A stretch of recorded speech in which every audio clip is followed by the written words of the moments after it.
United States Army presents The Big Picture, an official report produced for the armed forces and the American people. Now, to show you part of the big picture, here is Sergeant Stuart Queen. Modern Army aviation is today a highly specialized field. The pilots who fly the Army aircraft have been carefully trained in many skills over and above piloting. The aircraft have each been designed to do a particular job and to do it well. For no one type of aircraft can be universal in its application. Some of these aircraft carry airborne troops, as for example, the Caribou. Some are designed for fast, low-level observation and reconnaissance missions. But they all have a common denominator in that they all come from a common source. The picture you will see today is part one of a three-part series. This portion takes us back to the very beginning of aviation at Kitty Hawk, North Carolina. Part two, which you will see next week, takes this story on from General Billy Mitchell era up to the present. Part three will show you how the United States Army has utilized all of the progress in the aviation field to create highly specialized aircraft in order to perform its global mission. And now, part one of the history of aviation. On December 17, 1903, Orville and Wilbur Wright made man's first 4 controlled flights in a powered airplane. That day, they lifted the world into a new dimension. What the Wrights had achieved at Kitty Hawk barely evoked passing attention in a nation whose people were absorbed with the problems of a dynamic new age.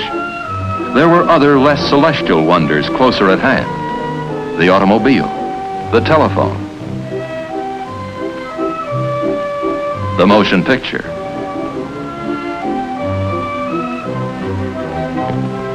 But at number 7 Hawthorne Street, December 17, 1903 was a momentous day.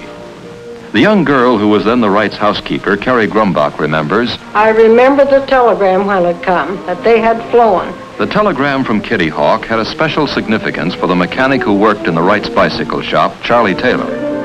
I made all the different parts in the motor. I even made the crankshaft. So I made it out of a solid block of steel, about 32 inches long, 6 inches wide, and 1 5/8 inches thick. The motor itself, from the time I started till I had it ready for test, was 6 weeks. 50 years ago, I can remember as though it was yesterday almost. There was not a complete indifference to the Wrights' discovery. A small group of Americans were laboring to further the art. And in Europe, where the airplane's military potential was quickly realized, a fresh wave of enthusiasm for aviation followed the Wrights' success. In France, Blériot, Farman, and Briquet were flying airplanes of their own design. The Englishman Coury and the Brazilian Santos Dumont, most of whose experiments took place in France, also captured the imagination of Europe with successful flights. The Wrights had offered to demonstrate their airplane to the United States Army shortly after their first successful flights. The Army declined, preferring to develop its small fleet of balloons as an air arm. Oddly, it was a young balloonist lieutenant of the Army who finally was instrumental in obtaining a chance for the Wrights and their airplane, Frank P. Long. After 4 long years of failing to recognize the Wrights, finally in December of 1907, the Board of Ordnance and Fortification granted an interview to Wilbur. At once, he inspired their confidence. This led to a contract in February of 1908 between the Wright brothers and the Signal Corps, in which they agreed to furnish an airplane that would fly 40 miles an hour, carry 2 persons, remain in the air for 1 hour, and, strange to relate, was to have some kind of a device by which, in case the motor stopped, it could be landed without crashing. In the summer of 1908, Orville Wright brought to Fort Myer, Virginia, the airplane that was to fulfill the specifications of the contract. Day after day, we watched him fly around and around the field in his tuning-up flights And finally, on the 9th of September, he broke the world's record by staying in the air for over 1 hour. Another young Army lieutenant, Benjamin Falloy, had a chance to fly in the Wright plane at Fort Myer. On the day following the endurance test with Grover Wright and Lieutenant Lom, the Orville, with a quiet little grin on his face, invited me to be his guest on the crucial and final cross-country and speed test. On July 30th, we took off on the final cross-country and speed test. Shortly after we straightened out on the course for Alexandria, Orville, with this same little grin on his face, told me that if he had to land anywhere on the route, and he'd pick out the thickest clump of trees he could find and land on top of them. Fortunately, the little engine that we had at the time carried us all the way through without any difficulty. And we finally landed back at Fort Myer Drill Ground with 3 world records, cross country, 10 miles, altitude 600 feet, and speed 42.5 miles an hour. The United States Army had an airplane. The need now was for pilots. There in the fall of 1909, under Wilbur Wright's instruction, Lieutenant F.E. Humphreys of U.S. Engineers and myself were taught to fly, and at the end of some 3 hours, were soloed and told we were pilots. So in 1909, the military airplane was mated to the military pilot. Meanwhile, all over the world, aviation pioneers, encouraged by the Wright brothers' flights, were hard at work. The principles of flight were now widely known, and designers were applying them to many types of aircraft. Glenn Curtiss, Glenn Martin, and the Canadian J.A.D. McCurdy were designing and flying airplanes in competition and for exhibition. In Europe, the airplanes of Blériot, Paulhan, Farman, and de Havilland were demonstrating obvious advances in both speed and range. And in Russia, Igor Sikorsky was taking his first steps into the age of flight. And I remember very, very well the early interesting period in France in 1909 and 1910, when the very first attempts were made to push aviation from the purely original experimental flying to some kind of successful practical achievement. I have seen Blériot coming in the same factory to purchase his motor, on which a few months later he crossed the English Channel. And at that time, I had my share of failures with the first helicopter, which was a fine machine, only it couldn't fly. Glenn Martin remembers an episode of his pioneering days. I've just been reading an old postcard sent by our family doctor to my mother, dated September 30th, 1910. This is at a time when I just began to leave the ground in a flying machine. And it says, "For heaven's sake, if you have any influence with that wild-eyed, hallucinated young man, call him off before he is killed. Have him devote his energies to substantial, feasible, and profitable pursuits, leaving dreaming to the professional dreamers." For a dreamer, Glenn Martin was attracting a remarkable group of clear-thinking young designers as workmen. The first to join him was Donald Douglas. My first memory of things in aviation was seeing the first Wright airplane demonstrated for the Signal Corps in 1908 at Fort Myers, outside of Washington. So I took the streetcar and one thing and another and got out to Fort Myers. Well, there she was, as I had seen her pictured, the old Wright pusher. And there were Wilbur and Orville. And there was that old launching device that kind of looked like a guillotine, and they had the airplane perched up at the starting part of the track and the weight all ready to go. And then, as I recall, it was Wilbur that got into the machine with, I guess it was Colonel Lom, and they pulled the old latch, and off she went. One of the first pilots was Roy Nobenschuh, who was a balloonist even before he became an airplane pilot. This gentleman I'm pointing out right back of the pilot was Walter Brookins. Walter was a great pilot.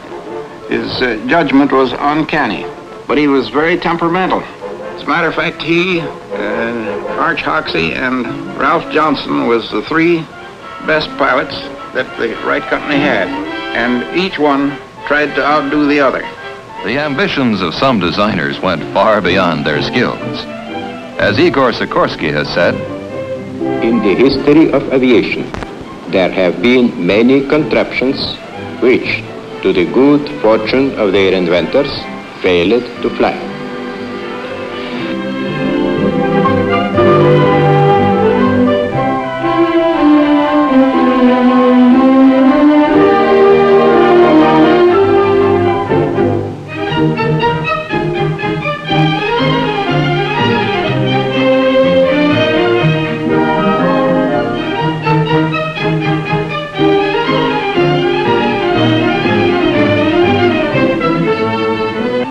Lawrence Sperry, whose contributions to the aircraft instrument field were momentous, puts a pre-war aircraft through its paces.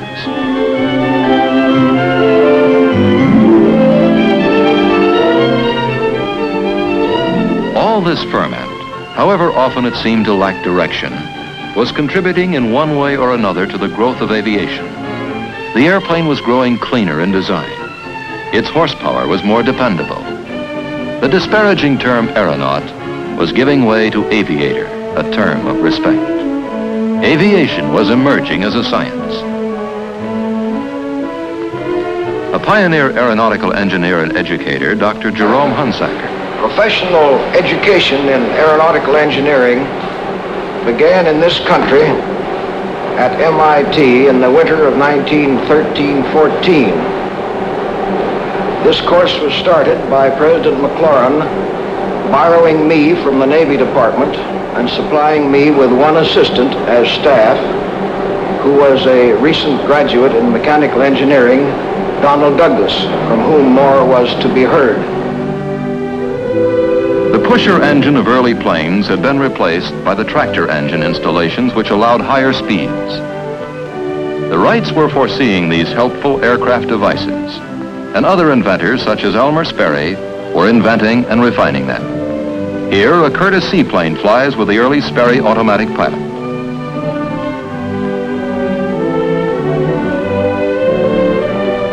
Almost without exception in the first decade of the airplane, the designers were pilots. They built, tested, and flew their own designs. The Wrights, Blériot, Santos Dumont, Curtiss, Rose, Sikorsky, de Havilland, and Martin.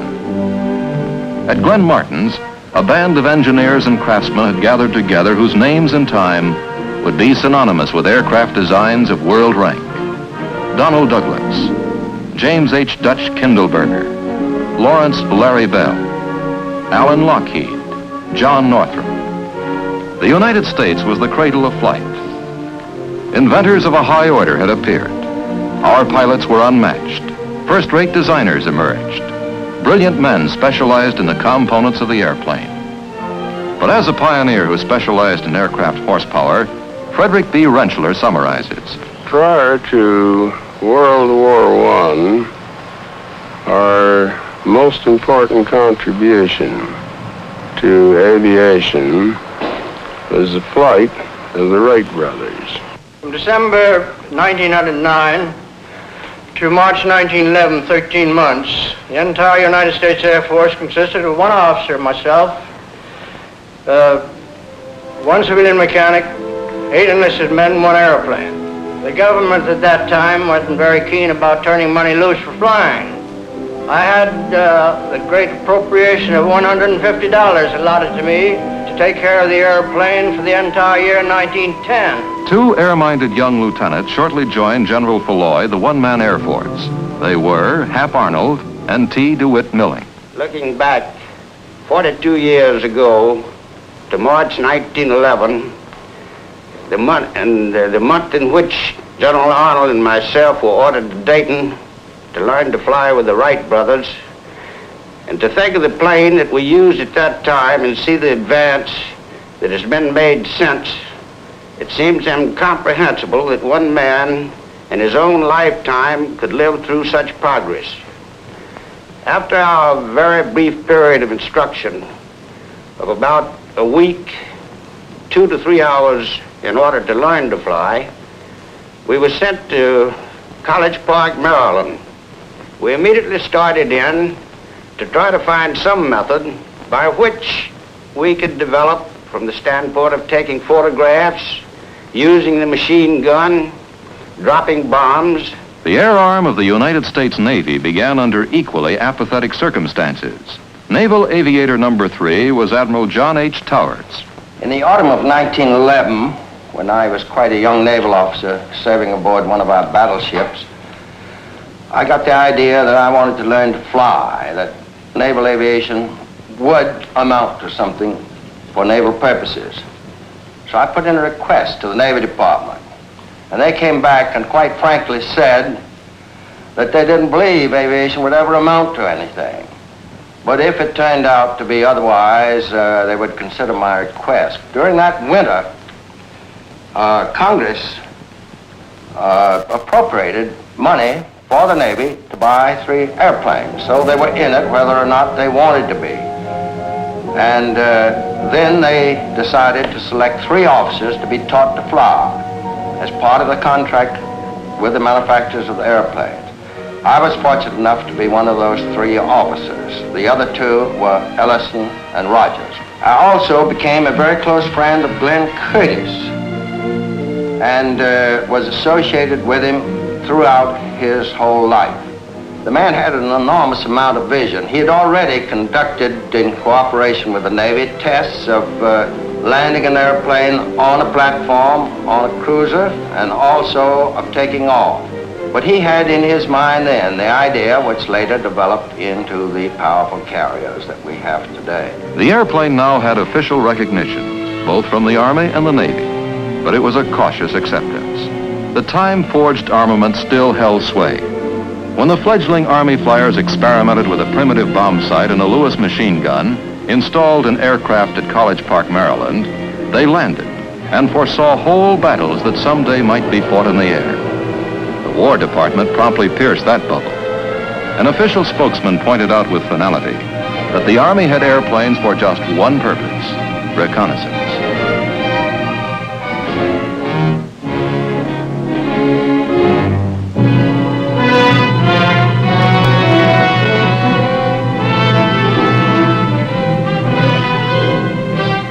From a pistol shot at Sarajevo, the first of the great modern world wars exploded. And almost overnight, all of Europe was engulfed in conflict. The airplane was put to work, just as the U.S. War Department spokesman had prophesied, as observation and scouting craft. The source of peril lay in the artillery, machine gun, and rifle fire, scourging the entrenched troops from across the wasted land. But in the air, Allied and German pilots often waved to each other as they passed on their observation missions. Then, instead of the courteous wave, the opposing pilots began exchanging pistol fire. Presently, the first crudely mounted machine guns appeared. Now the frantic race of inventing, improvising, adapting, and refining aircraft equipment began. Quickly, the Germans countered the hand-operated machine gun by installing upon their aircraft the invention of Tony Fokker, a machine gun synchronized to fire through the aircraft propeller. A paramount lesson that the Allies were to remember a generation later was being learned in air warfare for the first time. No design capable of still further development could be frozen. While the single-engined airplane had been engrossing most designers, in Russia, Igor Sikorsky.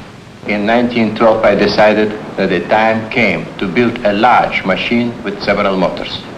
At that time, I was certain already that the future of aviation will be connected with fairly large aircraft.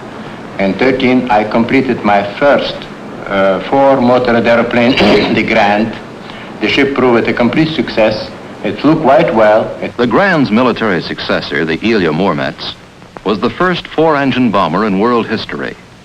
It struck time after time at the Central Powers on the Eastern Front. The internal combustion engine now became an instrument of intensive technical development. The first successful engine had not been developed until 1860. One of the world's foremost engine designers, Leonard S. Hobbs, recollects its history. It starts out actually with a little-known Frenchman by the name of Lenoir, who has never gotten the credit he deserved. He built and actually marketed the first internal combustion engine, and it was from his engine that the Wright brothers were able to build one. Of course, the early pre-war power plants are fairly well known, the Anzanis and the Curtiss OXs. The First World War did mark a great advance in power plants. First there were the rotaries, the Clergets, the Nomrones. Then there was the Renault engine, which was a very good French engine. The British RAF engines. Toward the end of the war came the very beginning of what I think is the modern engine. First there was the Hispano Suiza with its solid block and a valve arrangement which is standard in a lot of engines to this day. Also, out of the First World War came a remarkable German effort, the BMW. Now, this engine is the first engine that I know of in all history that attempted to overcome the effects of altitude on power.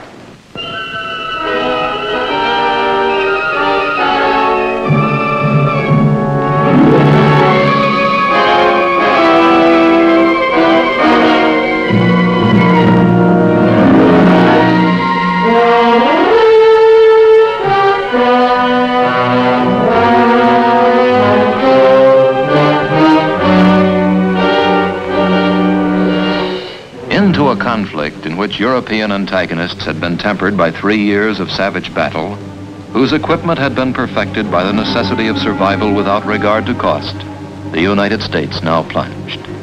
It was the world's 14th ranking air power, with only 28 airplanes, 65 pilots, supplemented by 50 flying students. Its Navy combat air arm was even smaller. Its industry lacked integration. The nation that had allotted Benny Falloy $150 in 1910 for maintenance of that year's Air Force promptly voted $600 million to fulfill a plea by the Allies to have 5,000 airplanes and 4,500 pilots on the Western Front by the spring of 1918. Our national mistake was the assumption that an instrument as dynamic as the airplane could be designed, tested, and developed overnight. Thousands of rookie pilots training in the United States and in England and France had an inspiring example of American air combat performance through the brilliant exploits of the Lafayette Escadrille, a team of American volunteers who had joined the Allied cause in 1916. But American performance had its hours of frustration. One of the first young pilots to see action in France with the 1st Aero Squadron was Oliver P. Eccles. We'd been equipped with a new type of French airplane with a new and very much improved engines. These airplanes were assigned to us. The squadron had the strength of 18 airplanes, and we were assigned the mission of supporting one of the American divisions one afternoon in the attack. Our airplanes took off 18 strong. During the afternoon, all of the airplanes force landed from engine failure. Fortunately, none of them behind the enemy line. The pilots of World War I made the term dogfight synonymous with their work. America's top ace, Captain Eddie Rickenbacker of the famed 94th Hat-in-Ring Squadron, reflects on the different approaches to combat of the pilots of World War I and the pilots of today. That individualism was possible because the planes were much slower. You'd stay in maneuver. Whereas today, it's impossible because of the tremendous speed, the difference of 100 miles an hour and 600 or 700 miles an hour. We had 150 horsepower. Today, if they haven't got 5,000 or 6,000 horsepower, it's no good. We had 2 little pop guns, 30 caliber, that would shoot sometimes 450 rounds a minute. Today, they've got 6 and 8 50 caliber guns that'll shoot 1,000 rounds a minute. A naval officer whose career has bridged 2 wars in aeronautics, Admiral DeWitt C. Ramsey. From the outset, the Navy's problem has been to bring aircraft into the mobile operating forces of the fleet. The real beginning of naval aviation, let us say, took place in England. where during World War I, the latter part of it, the British converted two ships, the Furious and the Argus, and built into them the features which were desirable for aircraft launching and recovery. As a result, the Navy embarked on an initial program of converting the old Collier Jupiter into our first flat top, the Langley. In 1918, as the war began to move toward its climax, American aircraft equipment still had not entered combat. An intensive effort was being made to perfect the Liberty engine. Before the Liberty or any other aerial product of the United States designing boards could be put in action, the final critical offensive of World War I had begun. Millions of men pulled out of trenches to attack or retreat. Above them, to be sure, planes flew in bombing and strafing missions. Individual pilots whose names became legendary met in dogfights. Germany's von Richthofen, France's Fonck, Canada's Bishop, Germany's Goering, and such American aces as Rickenbacker, Luke, Lufberry, Vaughan, Springs, Kindley, Landis, Schwab, Hunter. After the war was over, a great many of American boys had been taught to fly, but they didn't get to the front. Of course, after the war was over, they had nothing to do, and there were a great many surplus airplanes. And that is the period when you hear so much about of the days of barnstorming.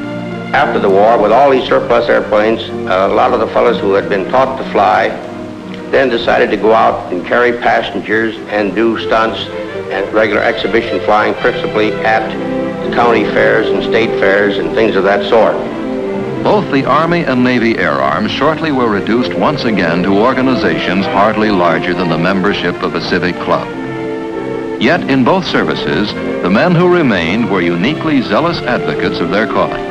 Army pilots already had inaugurated airmail service on May 15, 1918, a service that had been under discussion since 1910. William Boeing, who had entered aviation in 1916, was instrumental in starting the first international airmail service on the North American continent. In 1919, Eddie Hubbard and I took a flight up to Vancouver, BC.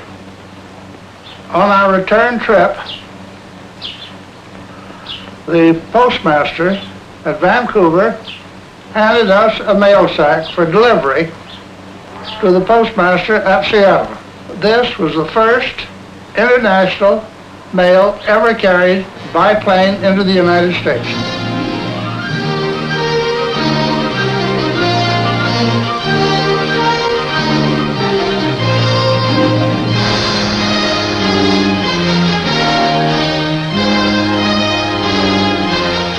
The Big Picture is an official report for the armed forces and the American people. Produced by the Army Pictorial Center. Presented by the Department of the Army in cooperation with this station.